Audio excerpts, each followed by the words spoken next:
Guys, ay magluluto pala ako ng beef caldereta guys. Ayan, ginisa ko na yung bawang at sibuyas. Antayin ko lang na maluto ito guys at isunod natin ang beef.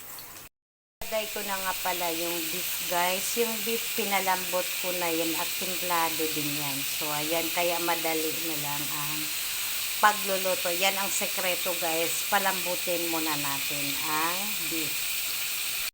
Tinimplahan ko na yan guys ng kunting patis at nilagyan natin ng dahon ng laurel at buo ng bawang. Kaya buong bawang nilalagay ko para mabango siya guys.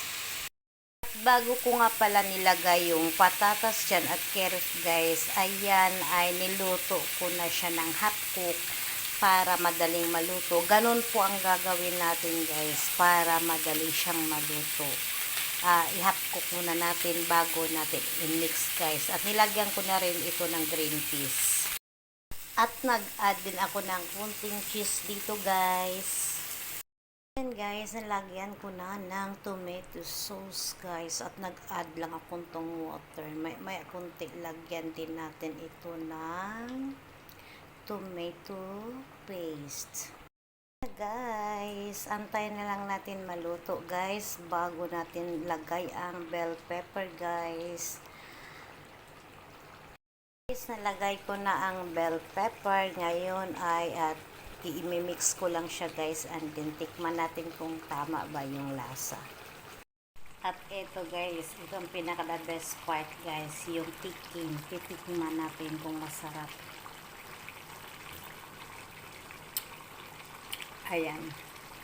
Tama lang, hindi siya maalat guys. Kasi iwasan natin ang maalat. Ang sarap niya. Nanonood yung lasa. So, yan na guys. Thanks for watching guys. Ayan na guys. Luto na. It's ready to eat na yan guys. Ganon lang guys. Kasimple ako magluto ng beef caldereta guys. Thanks for watching guys. Follow and share.